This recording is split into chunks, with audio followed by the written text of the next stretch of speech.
ప్రపంచవ్యాప్తంగా అనుసరిస్తున్న అనేక మత విశ్వాసాల్లో హిందూయిజం అత్యంత ప్రాచీన మతంగా పరిగణించబడుతోంది.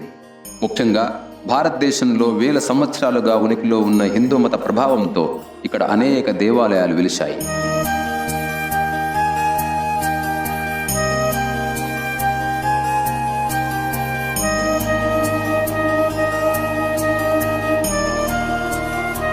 అలాంటి దేవాలయాల్లో దక్షిణ భారతదేశంలో వెలిసిన శ్రీ శ్రీ శ్రీ పద్మావతి గోదా సమేత శ్రీ వెంకటేశ్వర స్వామి వారి దేవాలయం కూడా ఒకటి.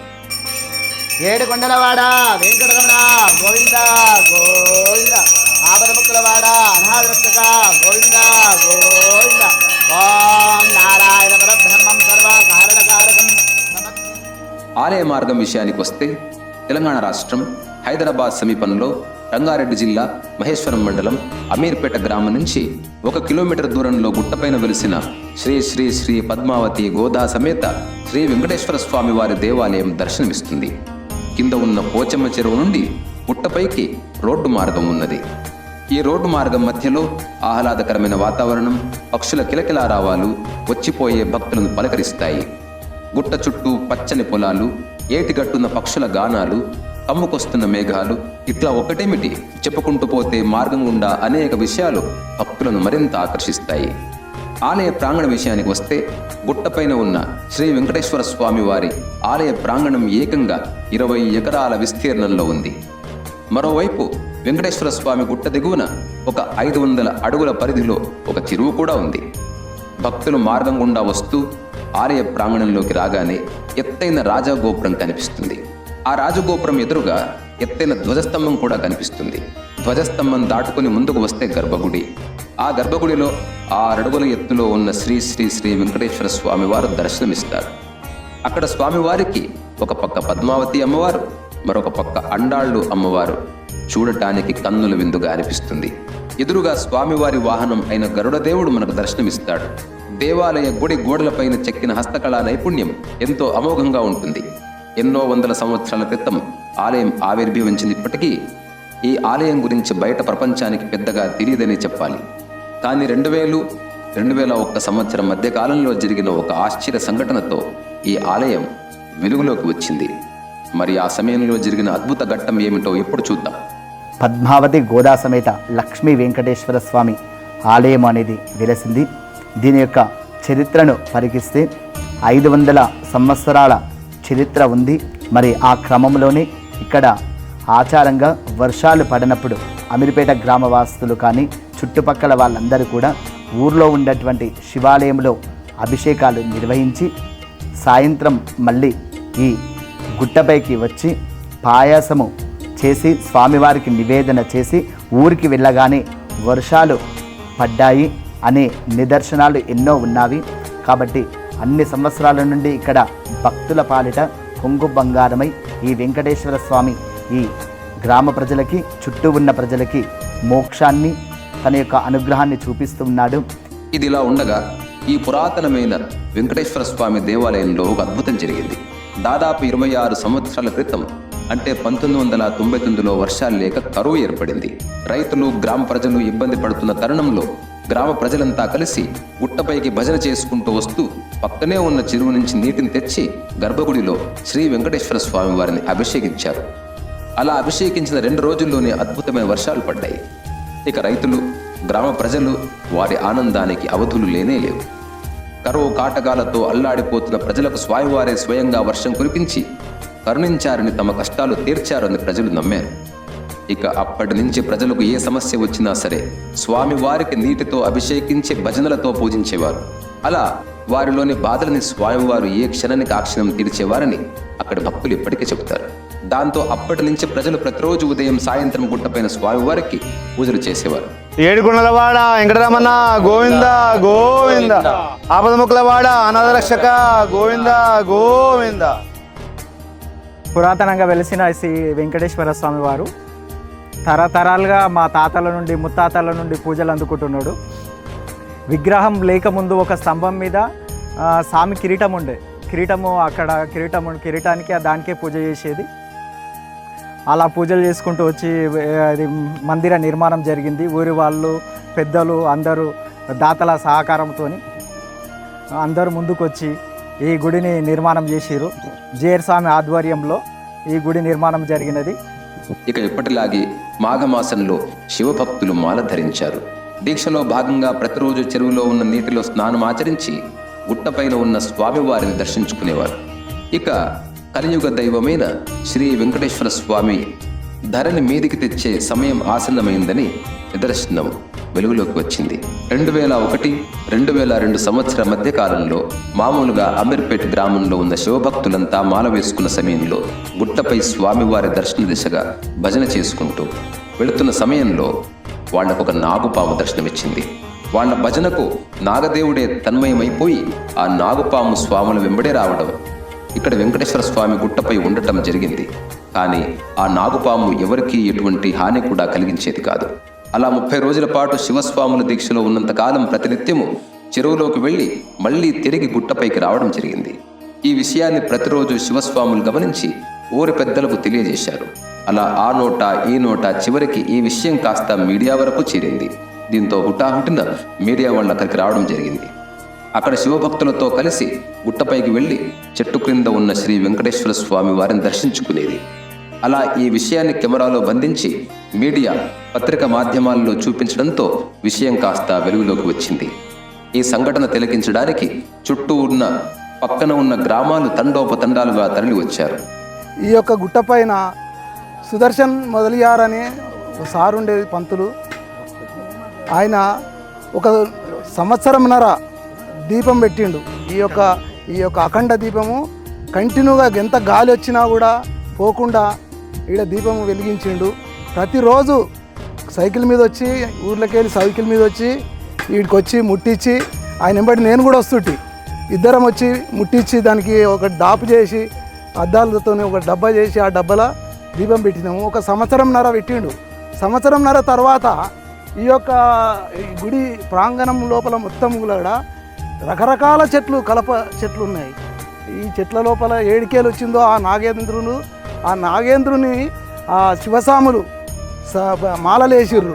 ఆ మాలలు వేసిన తర్వాత ఆ పాము ఆ నాగేంద్రుడు అనేట ఆయన వచ్చి ఈ గుట్ట మీదకి వస్తుంటే అరే ఈ నాగేంద్రుడు వస్తుండేదని కొంతమంది భయపడ్డా కూడా వాళ్ళని ఏమనలే. ఆ పాము తీసుకొని పోయి అది చక్కగా ఒక చెర్లకు పోతుండే.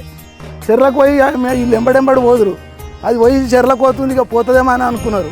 కానీ పోలే. అది పోయిన తర్వాత ఆడ పోయి స్నానం చేసి మళ్ళీ మీదకి ఎక్కి బయటకు వచ్చి మళ్ళీ మీద దానికి వస్తుండే. అది వీడికి వచ్చి ఇక్కడ గజస్తంభం చుట్టూ తిరుగుతుండే. అది తిరిగిన తర్వాత అరే ఏంది ఇదంతా అనుకొని శివసత్తులు ఎంతోమంది పబ్లిక్ వచ్చేసారుగా. ఈ జాతర పెద్ద జాతర. తిరుమల తిరుపతిలో ఎంతమంది ఉన్నారో అంతమంది ఈ గుట్టపైకి వచ్చిర్రు. ఎంత తిరుమల తిరుపతిలో మెడల్ పట్టి ఎట్లా దొబ్బుతారో ఈడ కూడా అట్లా మెడల్ పట్టి దొబ్బినాం మేము. అటువంటి రోడ్డు లేకుండే, బాట లేకుండే 2 రోడ్లు వేసిర్రు. గట్ట మీదకి వెళ్ళి ఒక రోడ్డు, కట్ట కిందకి వెళ్ళి ఒక రోడ్డు. అప్పటిదప్పుడు ఒక వారం లోపలనే మొత్తం చేసేసి పబ్లిక్ మొత్తం ఎంతో అయ్యారు. ఆ నాగేంద్రుడు వచ్చినందుకు ఇది గుడి చాలా డెవలప్ అయింది.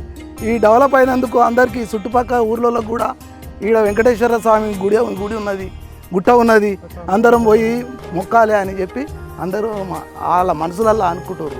వారితో పాటు పత్రికల వాళ్ళు, రాజకీయ నాయకులు, వ్యాపారవేత్తలు, సినిమా ఆర్టిస్టులు వచ్చారు. అప్పటి వరకు అసలు ఈ గ్రామం ఉన్నది అని కూడా తెలియని జనాలకి ఆ ఒక్క సన్నివేశం అందరి చూపును ఈ అమీర్పేట గ్రామం వైపు చూసేలా చేసింది.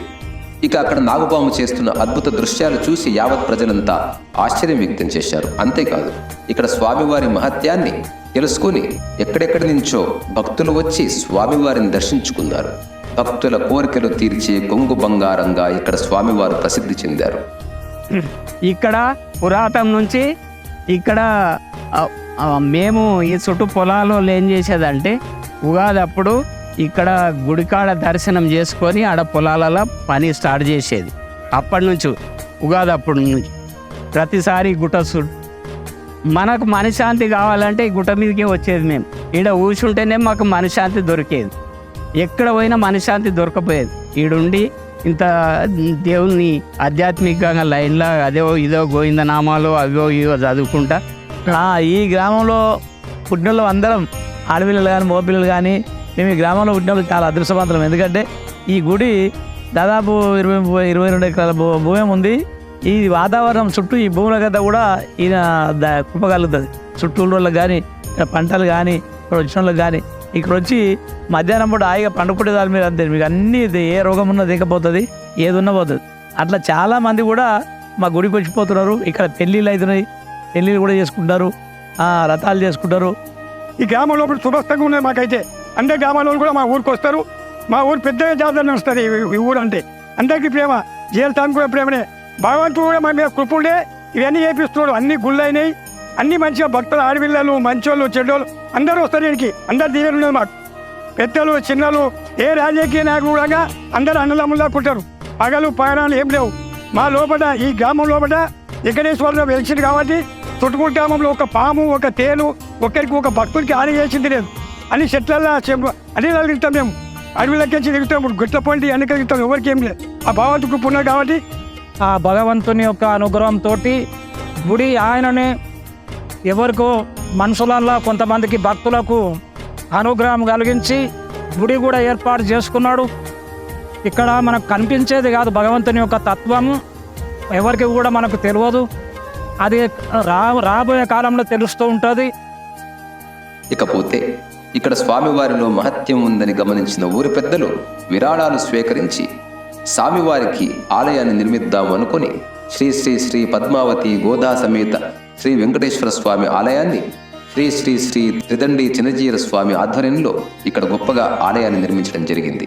అలాగే గుట్ట మీద శ్రీ వెంకటేశ్వర స్వామి ఆలయంతో పాటు శివాలయం మరియు శ్రీ హరిహర పుత్ర అయ్యప్ప స్వామి దేవాలయాన్ని కూడా నిర్మించడం జరిగింది.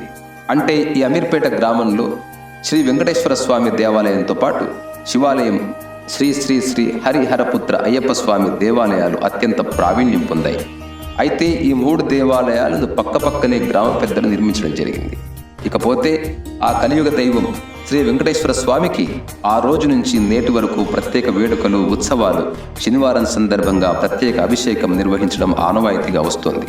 అదేవిధంగా ఇక్కడ ఈ ఆలయాన్ని నిర్మించి దాదాపుగా 15 సంవత్సరాలు అవుతుంది. 2005 నవంబర్ నెలలో కార్తీక బహుళ నవమి, దశమి, ఏకాదశి తిథియందు ప్రత్యేకంగా ఇక్కడ పూజలు నిర్వహించి మరి తిరుపతి నుండి ఈ విగ్రహాలను ప్రత్యేకంగా చేపించి ఇక్కడ ప్రతిష్ఠ చేయడం జరిగింది. కాబట్టి అప్పటి నుండి నేరుగా ఇక్కడ ఎన్నో పూజలు జరుగుతూ ఉన్నవి.